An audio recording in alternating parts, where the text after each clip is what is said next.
This is Dave Tries This. I'm David Schloss, and I'm here in South Carolina's Magnolia Plantation trying out Canon's brand new R50 mirrorless camera. The R50 is more than just an RF mount version of the company's super successful M50 and M50 Mark II APS-C size camera.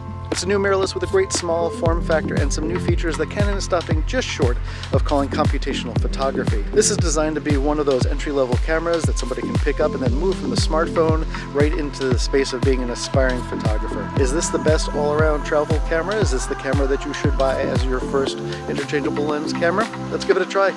Let's talk about some of the positives. This camera is incredibly small. It's incredibly light. It's within a couple of grams of the M50. It's a perfect compact little camera. This really is my favorite feeling camera. It's small, it's compact, but the grip is in the right place, the buttons are in the right place. It makes a lot of sense. The autofocus is what I call tenacious. It's doing a good job at tracking me, even if I pop in and out of the frame like this. There's also a cool subject tracking mode now. This subject recognition feature is inherited from the Canon R6 Mark II, and it's really great for tracking the eyes and the bodies of things like humans, animals, and birds. Usually a focus system that's inherited from a more expensive system isn't as good when it's in a smaller, less expensive camera, and that's true here as well, with the difference here being how well it really does work. I'm surprised at how much of the subject recognition power of the R6 Mark II is in this little camera. I don't usually use any of the modes that allow you to do the touch-sensitive screen where you can drag the focus around. I'm left-eye dominant, and so mostly my nose sticks up against the screen, and so I end up moving the focus all over. However, there's a new setting that I like a lot that lets you just tap the screen.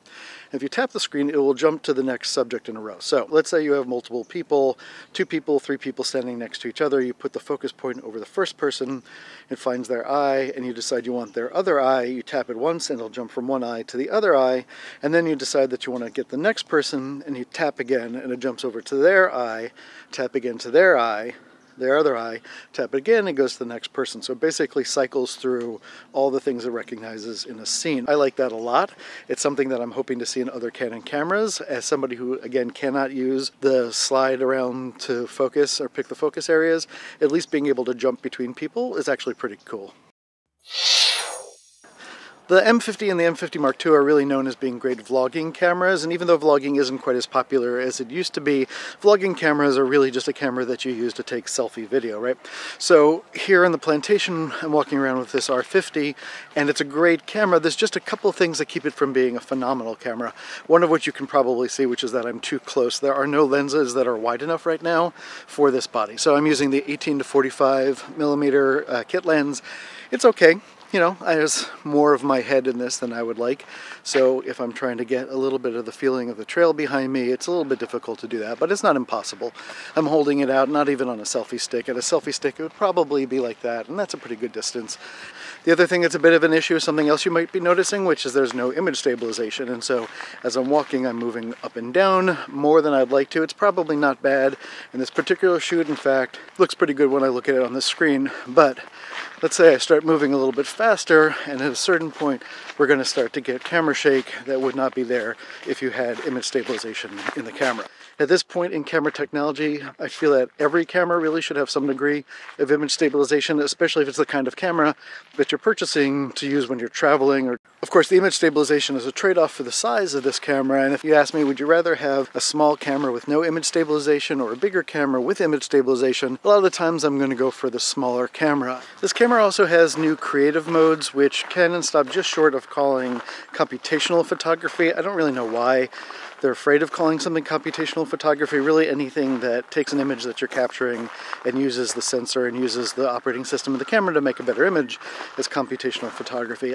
Camera talked a bit about the smartphone market, maybe not competing with the smartphone market, but making the next level up of camera for somebody who's moving up from the smartphone, and they wanted to get some features that the smartphone user would be comfortable with, and so there's some automatic creative functions. The problem is there's 2 different buttons that you have to press to get to the different creative functions, and they don't seem to be particularly useful creative functions, and in one of them, one that evaluates the scene and changes the exposure and the settings based on that, when you take a picture, instead of telling you that it took a picture, it just says busy. If you really want smart and intelligent modes for exposure and other features in your camera, make them just happen automatically. Don't make the customer have to turn them on or off. The other thing that's really weird about these creative modes is that it's kind of difficult to get to them. So there's an A+ mode. It's sort of like enhanced automatic mode on this camera now, which is nice. It gives you more features than just a straight up automatic mode or just a P the program mode. But but then you have to push multiple buttons in order to get into the different settings, and the descriptions for what to do aren't exactly clear either.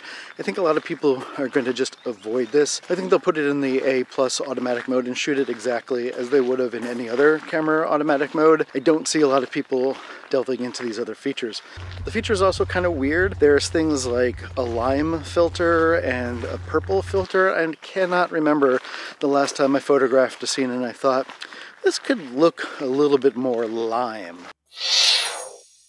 One of the bummers though is battery life in this camera. I've been using the camera really on and off for the better part of a morning, but not continuously using it, not continuously shooting video, and the battery is almost completely dead. Instead of using the bigger batteries that the larger Canon cameras uses, this uses the smaller battery like is found on the M50. It just cannot keep up with a full day of shooting.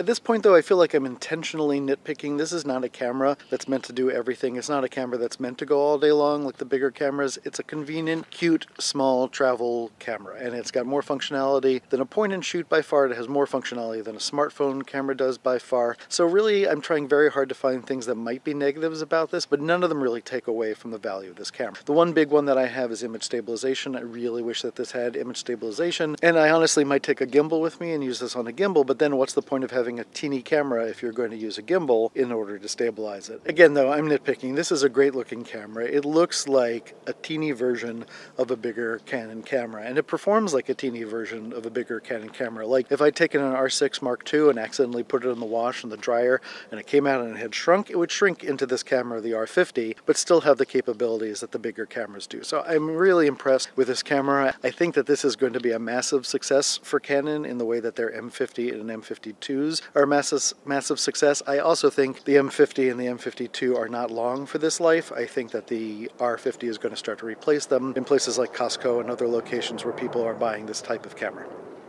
I'm back in the studio from my press trip to Charleston. I've got some final thoughts about the Canon R50. The Canon R50 is a really fantastic APS-C camera. However, it's not as powerful as Canon's other cameras. It's not designed to be as powerful. It's really designed for an entry-level customer. If you're a newcomer to the photography world and you're looking to get started with your first mirrorless camera, you cannot go wrong with the R50. The camera has all the features you could possibly need, and it's inherited that great autofocus system from the bigger R6 Mark II.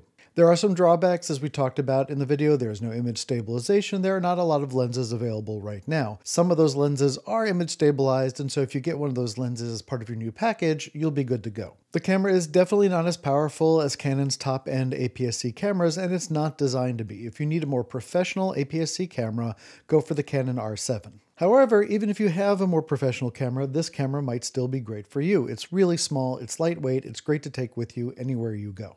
I think now that the camera this size has got the RF lenses, it's going to be an even bigger hit than the M50 and the M50 Mark II were. Canon has made a really great camera with the R50, and I think people who buy it are going to love the camera. So what do you think? Do you have a Canon camera already? Is this going to be your first camera?